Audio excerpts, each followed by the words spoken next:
بسم اللہ الرحمن الرحیم۔ معزز دوستو اور سامعین کرام، السلام علیکم ورحمۃ اللہ وبرکاتہ۔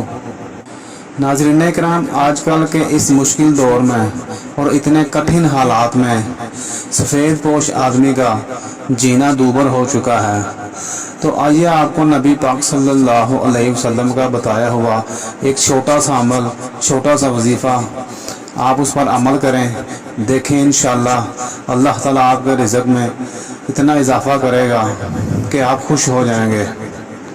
حضرت سہل بن سعد رضی اللہ تعالیٰ عنہ کی ایک روایت ہے کہ ایک شخص نبی کریم صلی اللہ علیہ وسلم کے پاس آ کر فکر و فاقے اور تنگی کی شکایت کی تو آپ نے فرمایا، جب تم اپنے گھر میں داخل ہونے لگو تو سلام کہو، خواہ گھر میں کوئی موجود ہو یا نہ ہو، اس کے بعد مجھ پر سلام کہو، پھر ایک مرتبہ سورہ اخلاص یعنی قل ھو اللہ احد پڑھو۔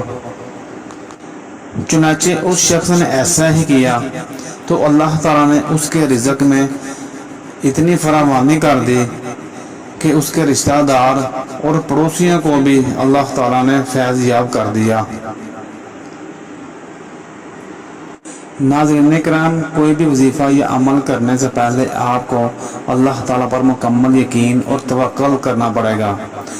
ناظرین کرام، اگر ویڈیو آپ کو پسند آئی تو لائک کریں، شیئر کریں، چینل کو سبسکرائب کر دیں اور بیل آئیکن بھی دبا دیں۔ اللہ تعالیٰ ہم سب کا حامی ناصر ہو اور ہمارے رزق میں اور کھانے میں برکت نازل فرمائے، آمین۔ السلام علیکم ورحمۃ اللہ وبرکاتہ۔